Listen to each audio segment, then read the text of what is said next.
I may be a Texas girl, but Montana will always have a piece of my heart, and that is why I love what our next guests are doing. They created a farm that supplies produce to small businesses, local schools, and hospitals. But it's bigger than that. They are committed to keeping the small town spirit of their community alive. From Yellowstone Farmstead, everybody say hello to Sage and Allison. Welcome to the show. We have so many Montanans here today, which we did not plan. But tell us how this all got started. Yeah, it started very small. I'm a sixth-generation farmer. My family has been farming for well over 100 years. Wow. I have a degree in agricultural education, which I got out in Montana, and I started my own very small farm. And we started by supplying restaurants, and it kind of grew from there, and I was really alone until I met Allison. Yeah.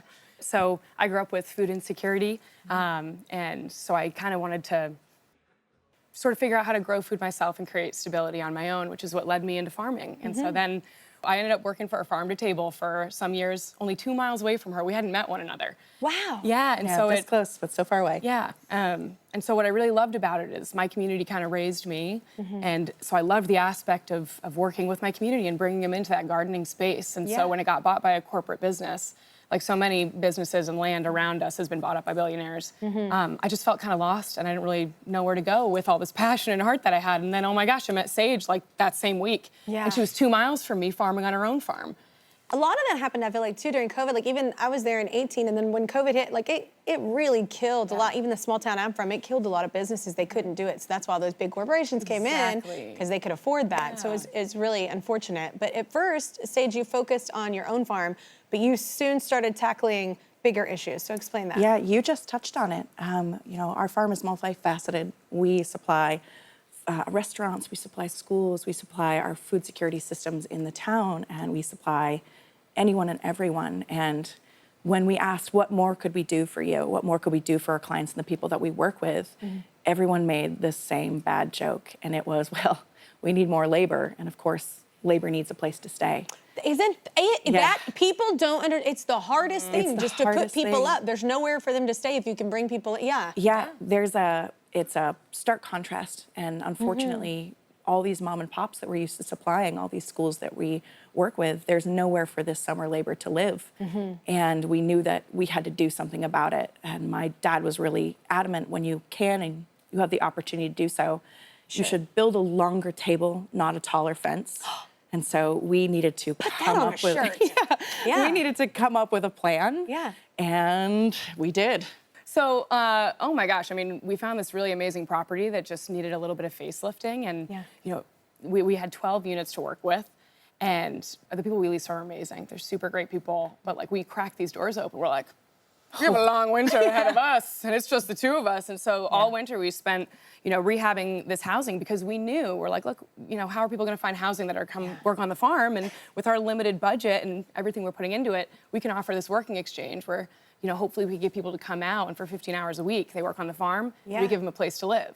And so we fixed up this housing. Oh my gosh, it was amazing. Thanks, Sage, for that. Yeah. But then, you know, we got the housing figured out. We did such a good job. We were really proud of it. And, you know, we had this little pool of applicants in the beginning, and we have such, you know, passion and commitment to the project. We really wanted our team to have the same. So, like, how do we cast this wider net? And I'll never forget, it was after, like, our third interview.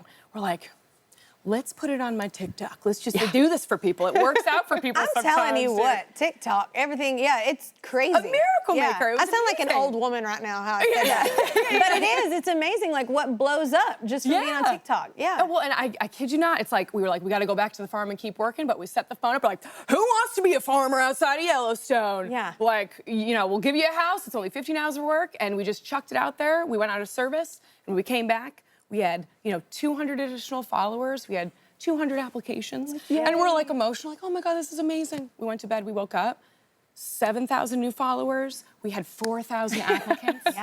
Our emails were exploding. We had letters sent to our houses we had from personal people. mail sent to people. When we finally closed applications, people mailed me things. Okay. So it was like this, it was amazing. And so really at the heart of it all, what I think it really spoke to was just how so many people connected with the mission, connected with sort of what we were trying to achieve. You know. I mean, it's an amazing thing where these people, you know, harvest the produce and then bring it to the restaurant that hires them.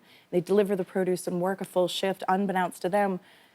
they're the family that donated all the cutlery and the cups in their unit. And their son went to the Montessori school that, you know, went to our pollinators class and participated in hand pollination in one of our greenhouses.